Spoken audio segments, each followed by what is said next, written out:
When you're working with Photoshop, here are some important technical details to keep in mind. Make sure your Photoshop file is 1920 by 1080 pixels. To change the size, go to Image, Canvas Size, and adjust the canvas size. If you do it in image size, you could distort the image, so only do it in canvas size. Keep in mind, any layer you want to move in After Effects must be on its own layer. Save your Photoshop file into your project folder as a .psd file or a Photoshop file. Go to File, Save As, and save it into your project folder. Make sure the layers are checked. To import your file in After Effects, go to File, Import, File.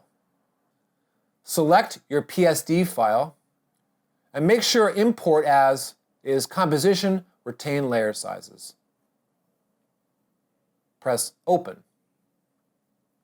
In the next window, make sure Editable Layer Styles is selected. Press OK. In After Effects, you get a folder with all of your Photoshop layers. In addition, you get this composition, which contains all your layers in order. If you're working with Illustrator, here are some important technical details to keep in mind. Make sure your artboard is 1920 by 1080. Go to File, Document Setup, Edit Artboards, and your artboard size is in the Property window here under Width and Height. Anything that you want to animate in After Effects should have its own layer. Save your Illustrator file as a .ai or Illustrator file in your project folder. Go to File, Save As, and make sure the format is Adobe Illustrator AI, and save it into your project folder. In After Effects, to import your Illustrator file, go to File, Import, File. Select your Illustrator file. Make sure you import as Composition, Retain Layer Sizes. Click on the Create Composition box and press Open. This will also import a folder with all of your layers in it. If you double-click on the composition you created, your file opens up with your layers already loaded.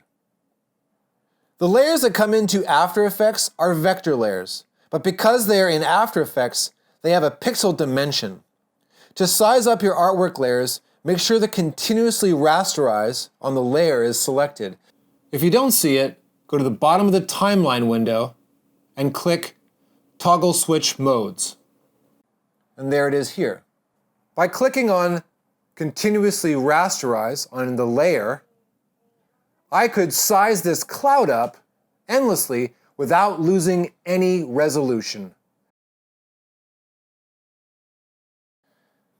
If you want to transform these vector layers into shape layers, right-click on the layer, go to Create, Shapes from Vector Layer. Now you have a layer with a path line that you can animate over time. Remember, with your Illustrator file, any changes you make in Illustrator will be reflected back in After Effects. So keep those files linked for flexibility. This also goes for Photoshop. But keep in mind, you don't have the same option to continuously rasterize your image if you're using Photoshop. This will always have a pixel dimension, no matter what.